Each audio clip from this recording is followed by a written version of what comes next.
Rain has a way of bringing back memories you thought were buried forever.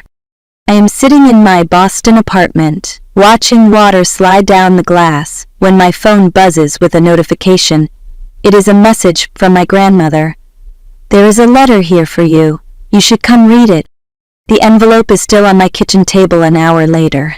Cheap white paper, shaky handwriting, a return address from a nursing home in upstate New York, Maple Grove Care Center.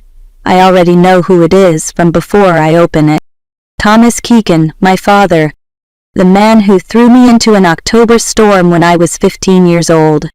The man who looked me in the eyes and said, "I do not need a broken daughter."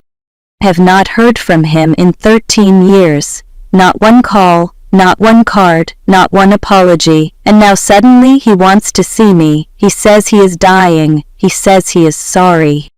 Funny thing about rain, it always pulls me straight back to that night. October 14th. I remember every detail. I came home from school thinking about normal things. An algebra test I had aced, dinner, the band poster I wanted to buy with my birthday money. I was just a regular 15-year-old girl who had no idea that her life was about to be ripped apart.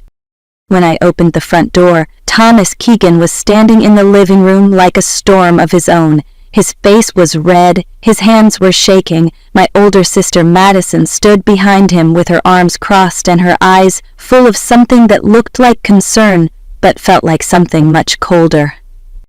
Before I could even set down my backpack, he started shouting. He told me I had been stealing money from him. He told me he had found pills in my room. He told me I was sick and dangerous and out of control. I tried to speak, I tried to defend myself, but he would not listen. He grabbed my arm, dragged me to the door, and shoved my backpack into my chest.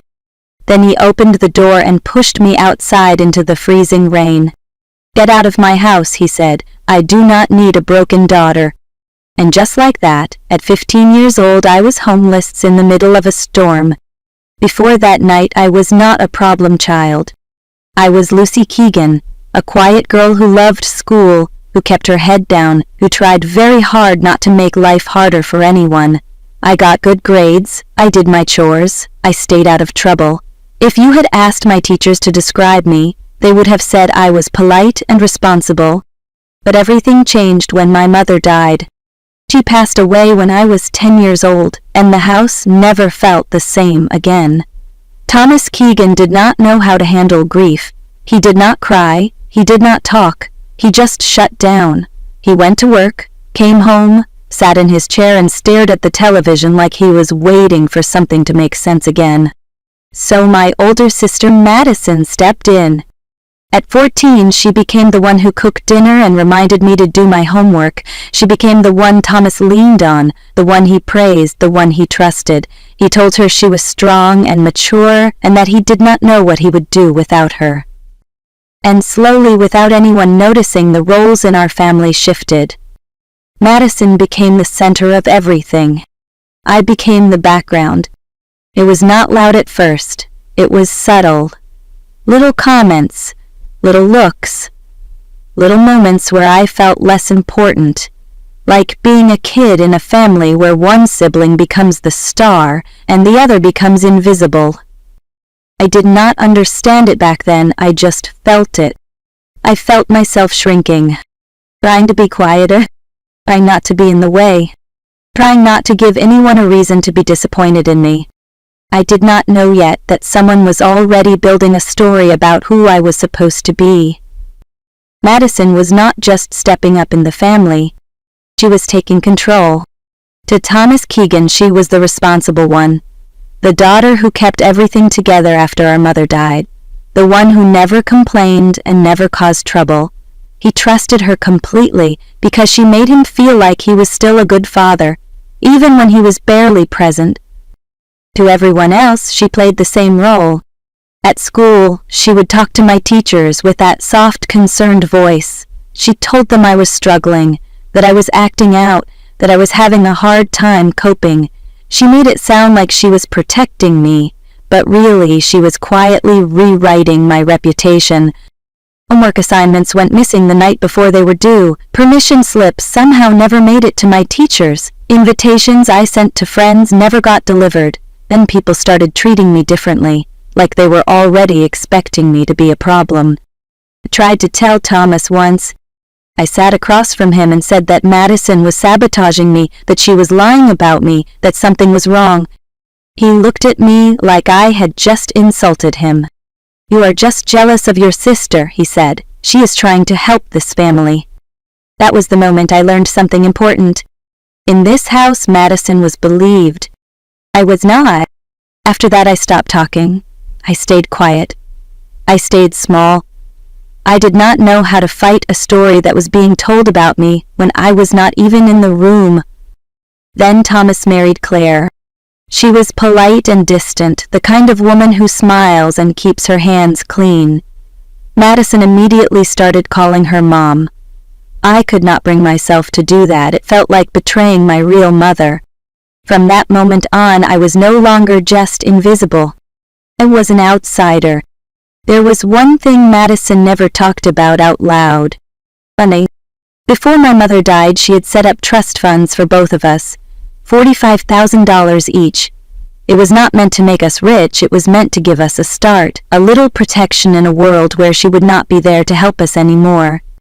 Madison turned 18 first.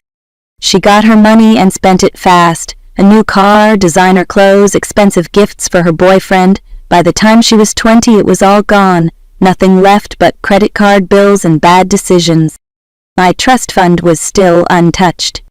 It was locked until I turned 18. And there was a clause my mother had added, thinking she was protecting us. If one of her daughters was declared legally unstable or institutionalized before the age of 21, her money would be managed by a family guardian until she recovered. Madison knew exactly what that meant. If I could be labeled unstable, sick, or addicted, someone else could control my money. Someone like a caring older sister who only wanted what was best for me. $45,000. That was what my life was worth to her. And once she saw that number, I stopped being her sister. I became her solution. Once Madison decided what she wanted, everything moved fast. She did not hesitate, she did not feel guilty, she treated it like a business plan. First came the cash, small withdrawals from Thomas Keegan's account using his ATM card. She knew his PIN because she handled the household bills. $800 taken out in one afternoon and hidden where it would look like I had been stealing for weeks. Then came the pills. Her boyfriend had prescription bottles for anxiety medication. She took them and saved them. She made sure they looked used and real. Then she slipped them into my closet while I was at school. Then came the phone. A prepaid burner phone bought with cash at a corner store. Loaded with fake text messages from a fake dealer, messages that would make anyone think I was buying drugs. On the morning of October 14th, while I was eating breakfast and thinking about my algebra test, Madison went into my room. She planted everything, the cash in my dresser, the pills in my closet, the paper with the phone number. Then she went to Thomas. She cried. She said she had tried to help me. She said she had begged me to stop. She said she could not watch her little sister destroy herself anymore. And Thomas believed every word. By the time I walked through the front door after school, my trial was already over. The verdict was guilty. The sentence was exile. He did not ask me what happened. He did not check the bank records. He did not look at the prescriptions. He trusted Madison because she had been telling him who I was for years. All he had to do was listen. And he did. That is how I ended up standing in the rain, soaked and shaking with nowhere to go. That is how my sister sold me for $45,000. I did not leave that house with a plan. I walked because standing still hurt too much. The rain was coming down in sheets, cold and heavy, soaking through my clothes in minutes. My sneakers filled with water, my hair stuck to my face. Every step felt heavier than the last. I kept telling myself that my grandmother's house was only a few miles away, that I just had to keep moving, that if I stopped, something worse would happen. Cars rushed past me on the dark road. None of them slowed down. To them, I was just a shape in the rain, someone else's problem. After the first mile, I could not feel my hands. After the second, my legs started to shake. After the third, my teeth were chattering so hard I thought they might break. But I kept going because I had no choice. People do not talk about how hypothermia tricks you. It does not come in like pain. It comes in like relief. Like your body is telling you that it is finally okay to stop fighting. I remember seeing a mailbox up ahead. I told myself I would just lean on it for a second, just catch my breath, then I would keep going. My knees gave out before I reached it. The gravel felt cold against my palms. The rain was loud in my ears. And then everything went quiet. That was the moment I would have died if the wrong person had found me. But the wrong person did not. When I opened my eyes, the first thing I saw was a ceiling that did not belong to the sky. Bright lights. White tiles. The smell of disinfectant. I was in a hospital. There was a blanket tucked around me, warm and heavy, and someone was sitting beside my bed. Her name was Helen Carter. She had silver hair pulled back in a neat bun and reading glasses resting on the end of her nose. She looked like someone's grandmother, but her eyes were sharp, the kind of eyes that miss nothing. Helen had spent 35 years working for Child Protective Services before she retired. On her way home from a book club meeting, she saw something on the side of the road, a teenage girl, unconscious in the rain. She pulled over, wrapped me in an emergency blanket she kept in her trunk, called for help, stayed until the ambulance arrived, followed it to the hospital. When I woke up, she was still there. She handed me a cup of coffee and said it was terrible but warm. Then she looked at me and asked one simple question. Why was a 15-year-old girl walking alone in a storm with no coat and no phone? So I told her everything. And Helen did something no one in my house ever did. She believed me. While I was lying in that hospital bed, things were already moving. Because I was a minor found in danger, the police had contacted Child Protective Services. That meant professionals were now asking questions, real questions, not the kind Madison could answer for me. Helen Carter stayed by my side when the caseworker arrived. Her name was Maria Lopez, and she had been doing this job long enough to know when a story did not smell right. My father brought in the evidence Madison had shown him, the cash, the pills, the phone. Maria did not just look at it, she checked it. The $800 that was found in my dresser came from one single ATM withdrawal on October 14th. Not weeks of stealing, one transaction. The bank provided camera footage from that machine. The person on the screen was not me. It was Madison. The timestamp read 2:47 in the afternoon. At that exact time, I was sitting in my chemistry class. My school records proved it. My teacher remembered me. I was 12 miles away. Then there were the pills. They were traced back to a prescription from Madison's boyfriend, and he had reported those pills stolen 3 days after I was kicked out. Not before, after. That meant they were never stolen at all, they were planted. Then came the burner phone. Store cameras showed a young woman buying it, her face, her ponytail, and through the window her white car with a dented bumper. Madison's car. Maria Lopez kept digging, and what she found was worse. For almost 2 years, checks had been forged in Thomas Keegan's name, small amounts that added up. The money went into accounts connected to Madison's boyfriend. Total, stolen almost $18,000. Madison had not just framed me. She had been robbing our father blind and needed someone to blame, and she chose me. The truth did not stay quiet for long. My grandmother hired a lawyer named Leonard Price, an old family friend who had known my mother for years. He took Maria Lopez evidence and built a case that Madison could not talk her way out of. Then something unexpected happened. Madison's boyfriend was arrested in another state for running a large financial scam. Facing serious charges, he agreed to cooperate. He gave the prosecutors everything: messages, plans, dates, proof that the frame job had been Madison's idea from the start. By the time we walked into family court, the story Madison had told for years was already falling apart. The judge listened as the evidence was laid out: the ATM footage, my school attendance, the pharmacy records, the forged checks, the confession. Madison tried to look innocent, tried to cry. But facts do not care about performances. She took a plea deal, a felony conviction, probation, community service, restitution, and a permanent restraining order that said she was never allowed to contact me again. Thomas Keegan lost his rights as my guardian. He was ordered to pay for my therapy and education. For the first time since my mother died, someone had finally chosen me. Living with my grandmother changed everything. Her house was not fancy, but it was safe. There were no secrets, no traps, no one waiting for me to fail, just warm meals and quiet mornings and the simple comfort of being wanted.